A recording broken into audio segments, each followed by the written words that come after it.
সুপ্রিয় দর্শক, আশা রাখছি সবাই ভালো আছেন। দেখুন, আজকে একটা ভিডিও নিয়ে আসলাম।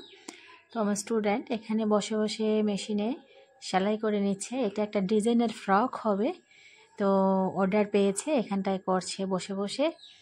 দেখে সবাই যে যার মতো করে কাজ করছে। কাটিং হচ্ছে পেপারে। এখানে একটা ব্লাউজের গলার ডিজাইন কাটিং হচ্ছে।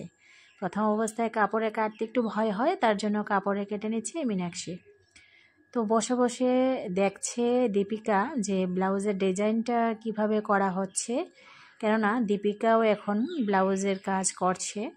তো যেহেতু এখানে ব্লাউজের ডিজাইনটা করা হচ্ছে, যদি দীপিকাও দেখে থাকে সঙ্গে সঙ্গে বসে বসে, তাহলে দীপিকার উপকারে আসবে, সেটা বুঝে দীপিকা বসে বসে দেখছে। এদিকে কাজ করছে পূর্ণিমা, জামা সেলাইয়ের কাজ। দেখুন এত সুন্দর করে গলার ডিজাইনটা হয়ে গেছে। যদি আপনাদের ভালো লাগে ভিডিওটা শেয়ার করে রাখবেন, এবং কোর্সে যদি ভর্তি হতে চান তাহলে 6 মাসের কোর্সে ভর্তি হয়ে যেতে পারেন। 9436151233 এই নাম্বারে যোগাযোগ করতে পারেন। 6 মাসের কোর্স শেষে সার্টিফিকেট প্রদান করা হয়। দেখুন কি সুন্দর করে কাটিং, স্টিচিং সব কিছুই শেখানো হয়, মেশিন মেরামতের কাজও শেখানো হয়। ভিডিওটা পুরোটা দেখার জন্য সবাইকে ধন্যবাদ জানাই।